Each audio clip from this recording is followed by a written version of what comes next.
প্রথম রোজার আগের দিন আমি ছোট্ট একটা ভিডিও তৈরি করছিলাম। ভালো লাগলে অবশ্যই লাইক কমেন্ট করো, পাশে থেকে অবশ্যই। আসসালামু আলাইকুম গাইস, তোমরা সবাই কেমন আছো? আলহামদুলিল্লাহ আমরা ভালোই আছি। তাই এই সন্ধ্যাবেলা নামাজ কালাম পড়বো, এই জন্য একটু ঝাড়ু টাড়ু দিয়ে একটু সুন্দর করে ঘর বাড়ি একটু গোছাইলাম, তারাবি পড়লাম।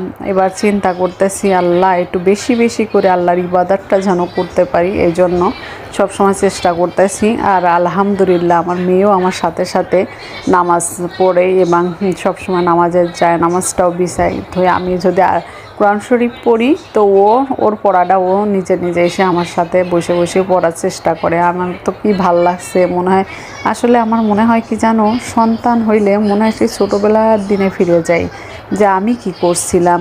তো ওই টুকটাক অনেকগুলো বাজার করছে, তা আমি আসলে সেগুলো ফুটেজ নিতে পারি নাই। ছোট্ট একটা ভিডিও করছিলাম এবং ছোট্ট একটা ফুটেজ নিছি এই বাজারের, হালকা পাতলা। আর বড় বাজারগুলো আমি নিতে পারি নাই, কারণ রোজা মাসে আসলে অনেক বাজার করা হয়।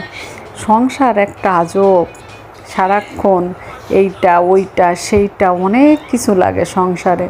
আসলে যারা আমার সাথে একমত তারা বলো কিন্তু কমেন্টের মাধ্যমে, অনেক কিছু লাগে সংসারে। তো এইটাই বলতেছিলাম, এই যে কাঁচা বাজার আজকে সকালবেলা আনছিল প্রথম রোজার সকালের দিকে। তো এটাও আমি ছোট্ট একটা ভিডিও করছিলাম।